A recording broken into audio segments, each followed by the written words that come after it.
I'm Allie Cook for the Dental News Network. It is January 15th, 2014, and this is your Wednesday Watch.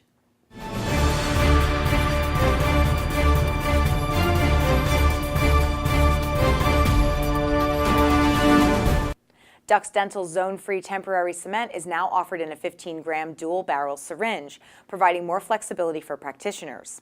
Zone-free creates a natural look that blends with the color of the patient's own teeth, crowns, or other surfaces around it. It has a working time of 1.5 minutes and self-cures in 2 minutes with no need for a curing light.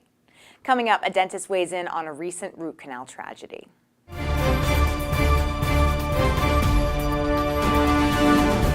We recently reported, as many other news outlets did, on the tragic case of a young girl in Hawaii who was injured after receiving anesthesia during a root canal. Since then, the 3-year-old has passed away, and many in the dental community have reacted very strongly about this case. Here to join us now is Dr. Ben Burris, a dentist who is committed to heightening disclosure requirements for primary care dentists so that patients can get the care that they need and deserve. Thank you for joining us today, Dr. Burris. Why is this story so important for dental professionals? Hey, yeah, thanks so much for having me on. Really, this story is about patients' rights is why it's important to dentists. It's kind of morphed into, some folks think it's about dentists or dentists versus dental specialists or that kind of thing. Or really, it's about patients and patients' rights. And what the reason this is important to dentistry and being responsible healthcare providers is that when parents can't tell the difference between a dental specialist and somebody who's in general practice, it can lead to some confusion. And in cases where you have unfortunate events, this little girl died. And I'm not saying she died because of who Dr. Geyer was. I'm saying that she died and the mom wasn't able to determine that Dr. Geyer wasn't a pediatric dentist. So really, patients' rights and wanting to know who they're dealing with and the credentials of people they're dealing with is why it's important to us. Tell us what you personally are doing to prevent these kinds of tragedies from occurring in the future. Everybody in dentistry knows how it works. Dental professionals rely generally on general dentists for referrals. Okay. Also, state boards are generally composed of primary care dentists. So really, I've watched this for a long time as competition increases, as dentists get more aggressive in the services they provide, as clear aligner therapy manufacturers get more aggressive, dentists are expanding the scope of what they do to try to keep patients in-house. And by and large, that's fine. Most dentists are responsible and act responsibly and do a good job.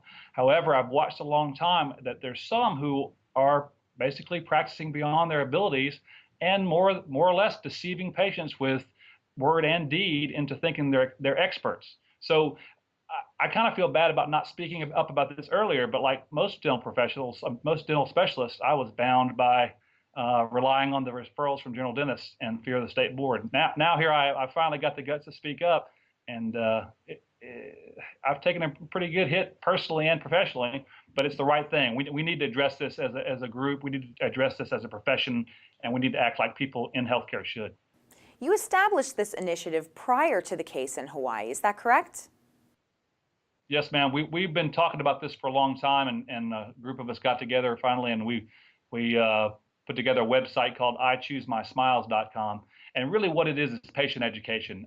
We want to be able to have patients to be able to distinguish between a primary care dentist and a dental specialist. And it's, again, I personally have no problem whatsoever with a general dentist doing any procedure, braces, extractions, whatever it is. They can do whatever they want to. Only thing I think that we should require as a group and from our governing bodies is that they're competent and they inform the patients of their educational level and inform them of their options. If somebody's going to a general dentist and doesn't realize there's specialty care available, that's a big issue. If general dentists send their own families to specialists for care, but then operate on their own patients with the same procedures, that's a big issue. That's where I'm coming from. And that's why I Choose My Smiles is about educating patients and how to know the difference between a specialist and a general dentist. Thanks for your time today. Is there anything else you'd like to add? Really, the biggest thing is that most general dentists out there, and I've got a lot of friends who are general dentists, do an excellent job. They provide quality care. They do the right thing. They take care of their patients. They inform of their issues. When there's a complicated case, they send them to a specialist. Again, I'm not opposed at all to general dentists doing advanced work. I've got lots of friends who do ortho. I don't care. I just think it's irresponsible of us not to educate the patients and for the state boards to not enforce, people putting themselves out as what they are, not what they want to be. Thanks, Dr. Burris. We appreciate your time and insight today. And thank you for checking out the Wednesday Watch. We'll see you next week with more from Dentistry Today and DNN.